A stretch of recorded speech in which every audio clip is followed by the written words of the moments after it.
If you're thinking about selling your home here in the Bay Area and you're trying to figure out what is the best strategy for me to ensure that I get the highest possible price for my home, you've come to the right video. In this video, I'm going to share the strategies that over 100 of my home sellers have used over the past decade to successfully sell their home for the highest possible price.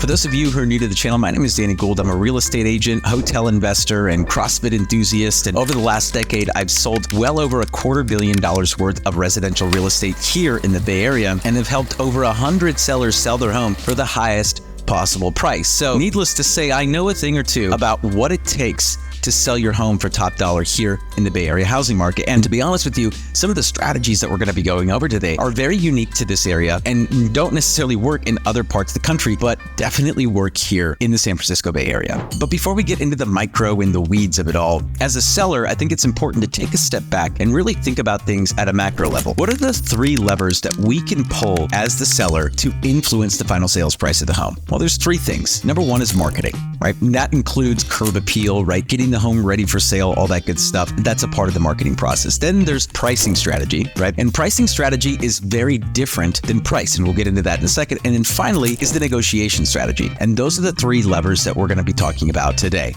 So first, let's talk about marketing. And just to be clear, I could literally spend an hour, maybe 2 hours, talking about all the philosophies and things that we can do to properly market your home. And by the way, every home is different. And so part of our process in getting a home ready for sale is in reverse engineering the marketing strategies and messages that are going to be most impactful for that particular home. And so there is not a one-size-fits-all approach for a solution, but there are certain principles, certain philosophies that are universally true that I will be sharing with you to ensure that you properly market the home to really expose it and get the most amount of buyers through the door, because ultimately that's what marketing is meant to do. It's nothing more than to get eyeballs on the property and into the front door. Once they get into the front door, the home should sell itself, right? There's nothing that anybody can say or do to influence a buyer to buy a house. And that is something that I really want to drive home here. And like a misconception, it's like, oh, like if you're a great salesperson, you can sell them on this house. No. The home is going to sell itself. So the whole purpose of the marketing is to create the allure and the appeal that's going to get the buyers to come through the front door. But then once they come through the front door, the home has to do its job, right? And so what can we do? What are the levers that we can pull as a marketer to effectively bring in more people? Well, believe it or not, the marketing starts well before we actually put the home on the market. And there are 2 things that I wanted to cover that I do a little bit differently here that really sets my sellers up for success. And the first thing that we do is a curb appeal consultation. And this is usually a combination of myself, a couple of my team members, and a couple of the people on my staging team. And what we do is we come into the house and we effectively sit down with you and look at all the different things that we could do to improve the curb appeal of the home. And typically our sellers are expecting us to come up with this laundry list of items of things to change in the house. Oh, we got to do the carpet and the paint, and we got to do this, and we got to stage the house, and we got to, all these things. Well, typically our list is a lot shorter than the seller would anticipate. And the reason is because getting a home curb appeal ready, it's not getting the home, move-in ready for the next buyer. Move-in ready and curb appeal ready are 2 very different things. And so what are the levers that we can pull that are going to create the curb appeal that we want for this home without overspending, right? Or investing too much time? Because in this market right now, the market that we're in, every month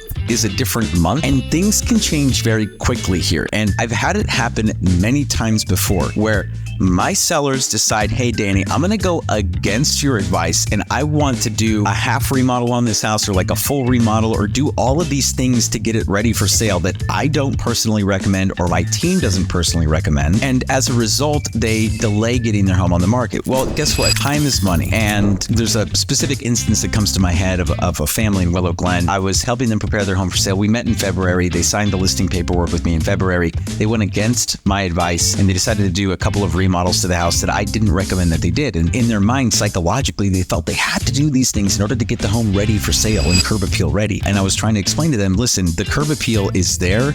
Let's just get this home on the market. Well, against my wishes, against my advice, they went ahead and did some of these repairs. We ended up getting the home on the market in late April because of all the things that they had to do. And by the time we got the home on the market, this was in 2018, 2018. In April of 2018, if you were around at that time or in the market at that time, you'll know that everything came to a screeching halt in April of 2018. And so unfortunately, their home did not sell for nearly what it could have if we had gotten it on the market 2 months earlier. So in that story, there's a couple lessons there. Number one, timing is everything. Number two, they actually spent money to sell for less, right? So just because you invest the money doesn't mean that you're going to get a return on the investment. And so listening to a team of experts that's going to help you make the necessary improvements to boost the curb appeal without overspending either time or money is crucial to the success of the sale of your home, right? So that's number one. Number two, as we're preparing the home for sale, there's a concept that I like to call our momentum marketing, right? Our pre-launch momentum marketing is something that we do for all of our sellers, for all of our clients. And it's the concept of a running start versus a dead start. If you're a sprinter,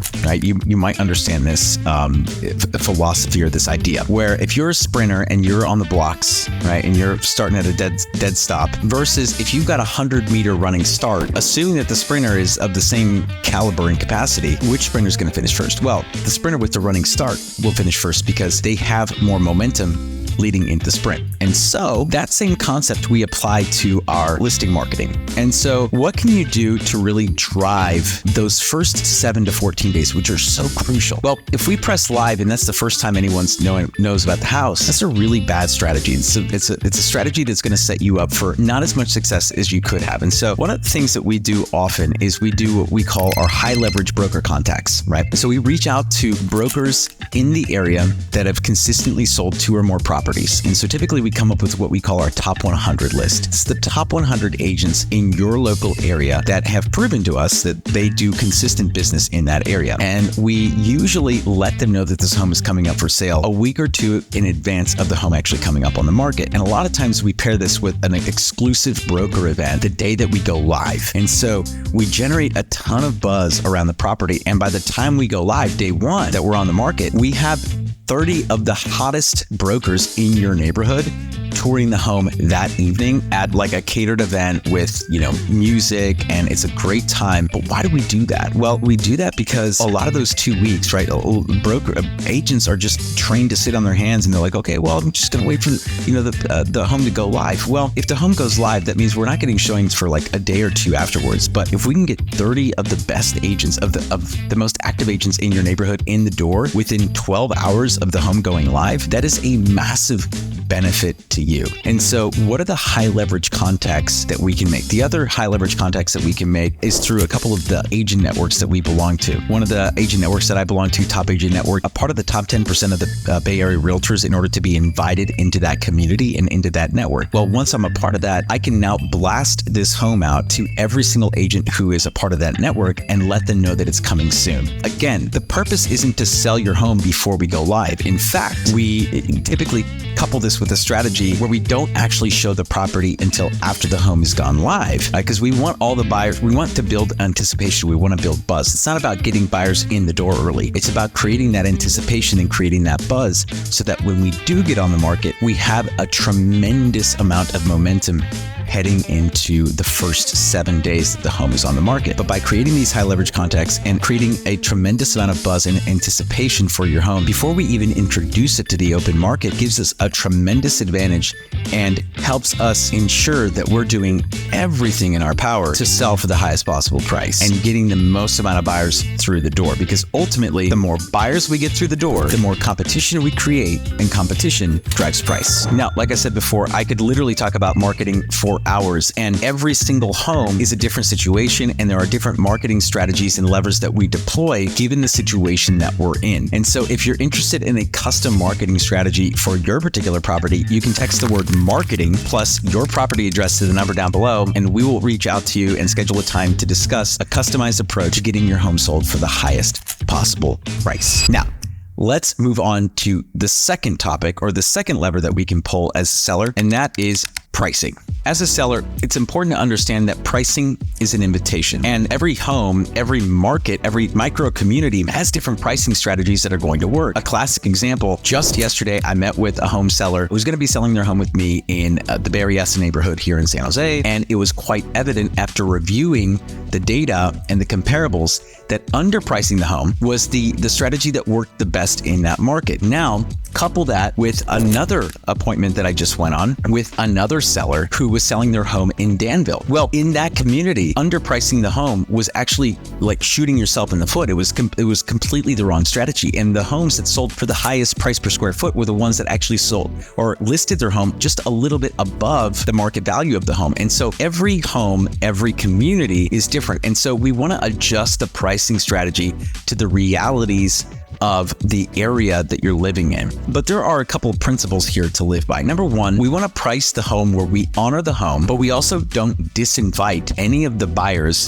that could possibly buy your home from even looking at this house or from knowing that this home exists. And so we want to price it in a range where we're not like undershooting ourselves so much that we're ultimately hurting our final sales price because we just have gone way too low, but also not putting it at a price where buyers who would be able to come up to the price that you're looking for are not going to even know that the home exists. Because in this 21st century home search environment, most buyers are conditioned to put their search parameters a little bit below where they can actually afford, right? So on Zillow, you'll see a lot of buyers who can say maybe afford a $2.5 million home, maybe set their upper boundaries at 2 million or 2.2 or 2.3 or 2.4, right? They're not, if they could stretch to 2.6, they're definitely not putting their home search parameters more than like 2.3. And so these are things that you need to understand as a home seller, that things are different in different communities, but certain principles apply. Now, one of the tools that I use, it's called the Test the Market tool that I have access to. And it's a really nifty tool that actually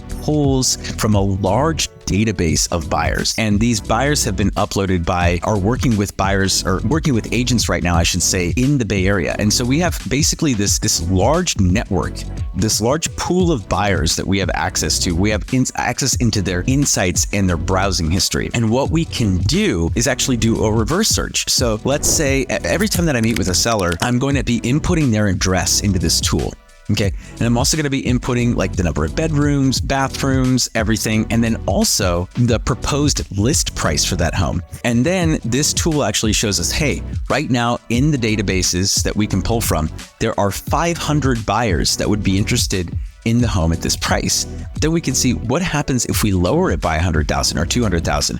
Are we getting a significant increase in eyeballs? And so typically what I look at is if we're getting a 15 to 20% bump in eyeballs by going down $100,000 to $200,000, that's generally a really good sign that underpricing the property is going to work. Now, if we're only getting like a 3% increase in eyeballs by underpricing it by a couple $100,000, that tells me that there is not a significant impact on underpricing the home, and we should be pricing it closer to market value or maybe a little bit above market value. And so this specific Test the Market tool has proven to be incredibly effective when helping my sellers decide what pricing strategy to go with. And so we usually use that data and then we couple it, right? So we use that data and we also couple it with the comparables and see, hey, is the data supporting what the comparables are saying, or are they not in alignment? I got to tell you, I can't even think of the last time where the comparables data hasn't supported what the Test the Market function or the Test the Market software that I have access to has proposed. And so these work harmoniously together, and it gives us some really good scientific data to go off of, right? So we're not guessing. This isn't art. This is science. Now, there's an art to pricing as well, but with these two tools, it really gives us enough data to make a really sound and educated pricing decision. Now, if you're interested in what this tool would say for your property, you can text the word test the market to the number down below, plus your property address. So test the market plus your property address to the number down below. And I will send you a customized report generated specifically for your property when you text into that number. All right, so we've made it through marketing, or at least some of the marketing. We've made it through some of the pricing discussion. And now let's talk about the final lever that you can pull as a home seller. And that, my friends, are the negotiations. Now, just how pricing is part art, part science, there is a lot of artistry and a little bit of science involved in the negotiations. But there is one universal principle that I want to drive home in this video. And that is, as a seller, you should never be afraid to counter any buyer. In fact, I encourage my sellers to always counter every buyer that comes through the door. Let me give you an example. I recently sold a property in San Jose where the seller actually received 14 offers on the property, which was incredible. And we ended up with the highest offer being $20,000 over the last comparable sale. Amazing. My clients were ecstatic. Well, here's what I know is that 14 buyers put in an offer and not any one of those buyers gave their highest and best offer right away. It's human psychology, right? It's basic human instinct. You're never going to give anything away, right? That you don't have to. And so it's in our nature to always hold a little bit back for the negotiation. And so even though my clients really wanted to accept the highest offer, I encouraged them to go back and let's see how much more we can get. What ended up happening, we went through a series of multiple counters, right? And I won't bore you with the details, but after a couple of counters back and forth, we ended up getting $100,000 over the original highest priced offer. And so what ended up happening was we were $120,000 over the last comparable versus only $20,000. And therein, my friends, is the difference between not being afraid and being afraid of going back and asking for more. Another lesson here is that it was actually the third lowest offer. The third lowest offer in that pack was the one that came up the most to win the house. So this is a mistake that a lot of agents make actually, is they say, hey, Mr. and Mrs. Seller, instead of, working with all these buyers, the ones that didn't offer you a lot of money, like we don't want to even focus, they're not real buyers, right? They're not serious. Let's just focus on the top 1, 2, or 3 buyers and counter them only. Well, if I had done that, my sellers in that situation would have lost out on $60,000. $60,000. You think an extra, little pieces of paper are worth $60,000? I certainly do. And so there's a lot of lessons in that, right? The first one is don't be afraid to go back and ask for more. Number 2 is understanding how to navigate these types of negotiations are where someone like myself comes in, right? Because at the end of the day, the power of negotiation is the ability to walk away, but the skill is in never having to. And as a negotiator for you, I've proven time and time again that, even though my clients prove time and time again that they're willing to walk away, they never have to, because I understand how to navigate these negotiations where everyone comes away feeling like they've won, right? And so that's really the whole purpose. That's my job, is to go back and ask for more in a way where the buyers still want to come back. And so that's definitely one of my specialties, is in making sure that we get the most without scaring them away. Right? And you can trust me to do that. So the second lesson there, right, is that, sometimes a lot of these buyers, they're playing a guessing game. That buyer that was in third to last place, they had no idea what it was actually going to take for them to win the house. And so instead of us just saying like, hey, Mr. Buyer, nice try, but you're a bad guesser, try again, go take a hike. Well, just because they're a bad guesser, does that mean that they're not willing to pay you the highest possible price? Well, it just proves that that's not the case. Right now, does this consistently happen?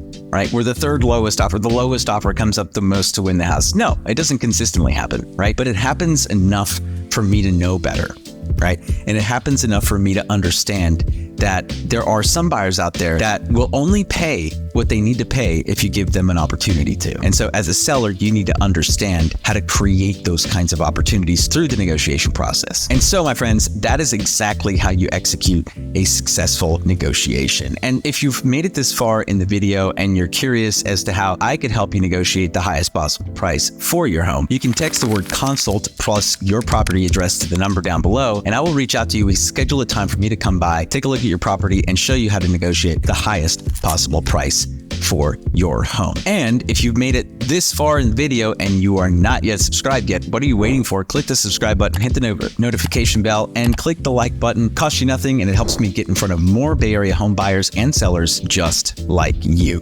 This is Danny Gould, everyone. I am selling Silicon Valley, and I will catch all of you in the next video.